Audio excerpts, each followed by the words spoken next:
The four agreement part 14। आप सुने कि सामने वाले पर भरोसा रखना है या नहीं। जब हम लोगों को वैसे ही देखते हैं जैसे वे हैं और उनकी बातों को हम निजी तौर पर नहीं लेते, तो उन्हें उनके कुछ भी करने से या कहने से हमें कोई फर्क नहीं पड़ता, भले ही वह झूठ ही क्यों ना बोले। लेकिन आपको इससे कोई फर्क नहीं पड़ेगा। लोग आपसे झूठ बोलते हैं क्योंकि वे डरे हुए हैं। उन्हें डर है कि कहीं सच बात बताने में उनका रहस्य आपको पता चल जाएगा और आप यह जान जाएंगे कि वो परफेक्ट नहीं है। यह सामाजिक मुखौटा उतारना बहुत पीड़ादायक होता है। कुछ लोगों की कथनी और करनी में फर्क होता है, लेकिन यदि आप ईमानदार हैं तो आप उनके हर कार्य पर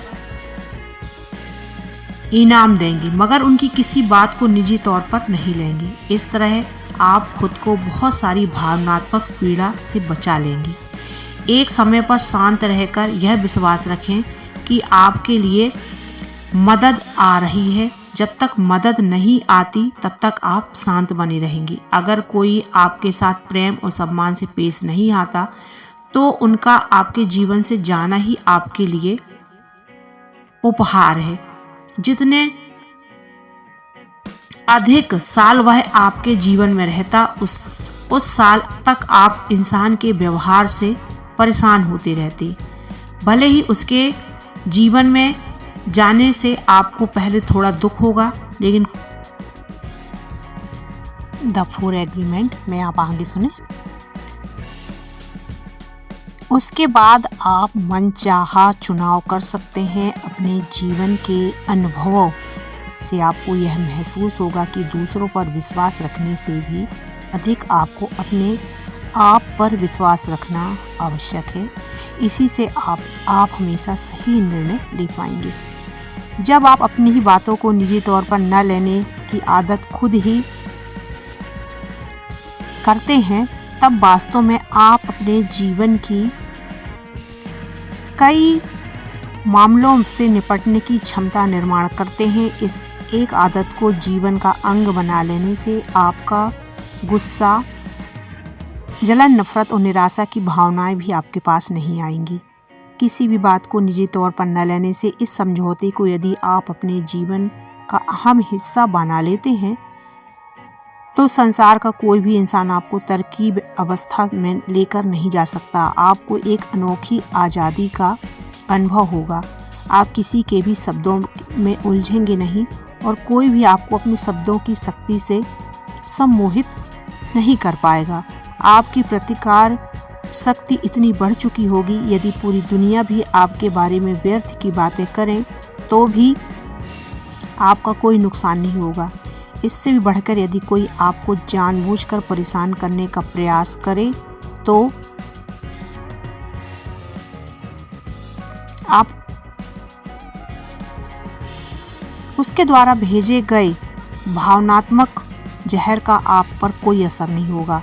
जब आप भावनात्मक जहर ग्रहण नहीं करते तो वह उस इंसान के पास वापस जाता है जिसने उसे भेजा था। उसके लिए वह जहर और भी ज़्यादा भयानक होता है।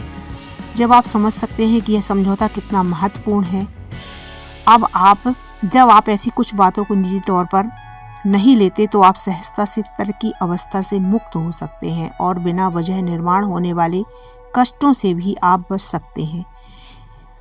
इस दूसरे समझौते के अभ्यास के बल पर आप उन सूक्ष्म धारणाओं और अपनी गलत आदतों को तोड़ सकते हैं जो आपके कष्ट का कारण बनती है। केवल पहले दो समझौतों का पालन करने से भी आपकी 75% से अधिक धारणाएं टूट जाएंगी। इस समझौते को एक बड़े कागज पर लिखकर आपको दिखाई दे, यदि ऐसी जगह पर उसे चिपका दें।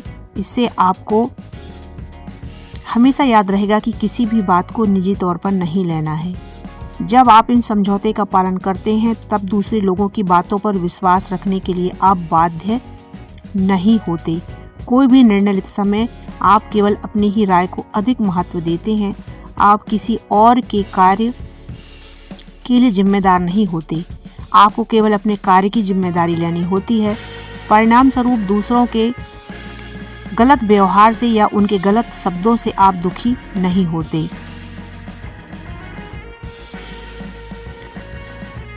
इस समझौते का पालन करने से आप खुले मन से सारी दुनिया में घूम सकते हैं। कोई भी आपको दुखी नहीं कर सकता। आप सहजता से अपनी राय और आपका को क्या चाहिए क्या नहीं यह लोगों को बता सकते हैं। बिना किसी अपराध बोध के आप अपने निर्णय और सुझाव दे सकते हैं। आप अपने हृदय की बात सुनकर कोई भी कार्य कर सकते हैं। तर्क के बीच रहकर भी आप शांति और आनंद का अनुभव कर सकते हैं। फिर आप परम आनंद की स्व की अवस्था में रह सकते हैं, जहाँ पर तर्क का कोई असर नहीं होगा। एक स्वर्गीय अनुभव में आप रह सकते हैं।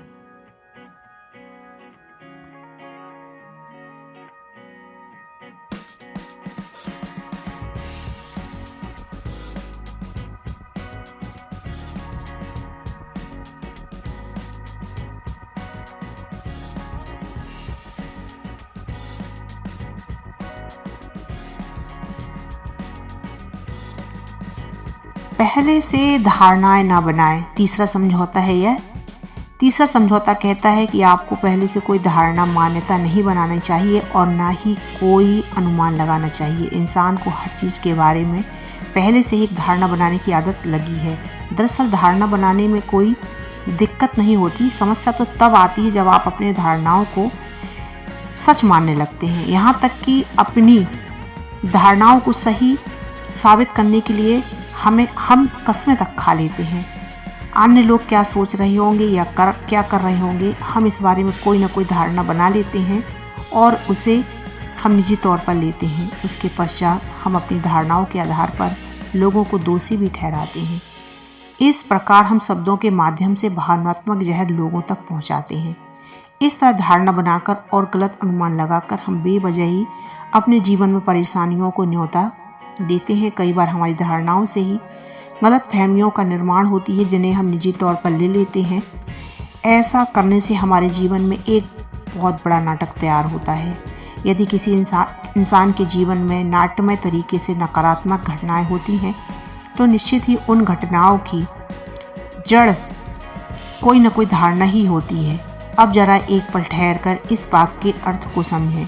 लोगों के बीच होने वाली सारी लड़ाइयाँ दूसरों के बारे में पूर्वानुमान लगाने और बातों को निजी तौर पर लेने की वजह से शुरू होती हैं।